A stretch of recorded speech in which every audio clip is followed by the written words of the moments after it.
యుద్ధ విరమణ ఎందుకు జరిగిందో పార్లమెంట్లో చర్చ పెట్టాలని అన్నారు తెలంగాణ మంత్రి పొన్నం ప్రభాకర్. ట్వీట్ కు ఎందుకు స్పందించరో వివరణ కూడా ఇవ్వాలని డిమాండ్ చేశారు. ఎంఐఎం కూడా ఆపరేషన్ సింధూర్ కు మద్దతిచ్చారని, అలాంటప్పుడు దాడులు ఎందుకు విరమించాల్సి వచ్చిందని ప్రశ్నించారు. చర్చలు జరగకపోయినా ట్విట్టర్లో వచ్చిన ఒక ప్రకటనకు యుద్ధ విరమణ చేయటం ఏంటని నిలదీశారు. ఈ నిర్ణయంపై దేశం మొత్తం కూడా ఆవేదన చెందుతోందని అన్నారు పొన్నం. పాకిస్తాన్పై పోరాటాన్ని ఎందుకు ఆపాల్సి వచ్చిందనే చర్చ దేశమంతటా కూడా జరుగుతోందని అన్నారు.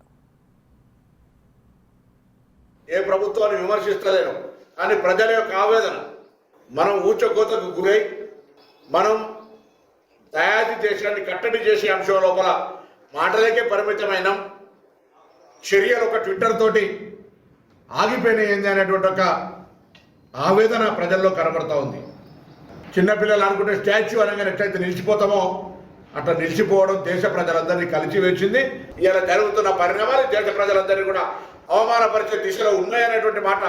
అందుకే యుద్ధము, పహల్గాం సంఘటన, దేశ ప్రభుత్వం తీసుకున్న చర్యలు, బయట పాకిస్తాన్ వాళ్ళు ప్రచారం చేస్తున్నట్టుగా మనకు జరిగినటువంటి నష్టము, ఎంతమంది సైనికులు చనిపోయారు, అన్నీ కూడా పార్లమెంటు వేదికగా చర్చ జరగాలని రాహుల్ గాంధీ గారు, మల్లికార్జున ఖార్గే గారు కోరుతా ఉన్నారు.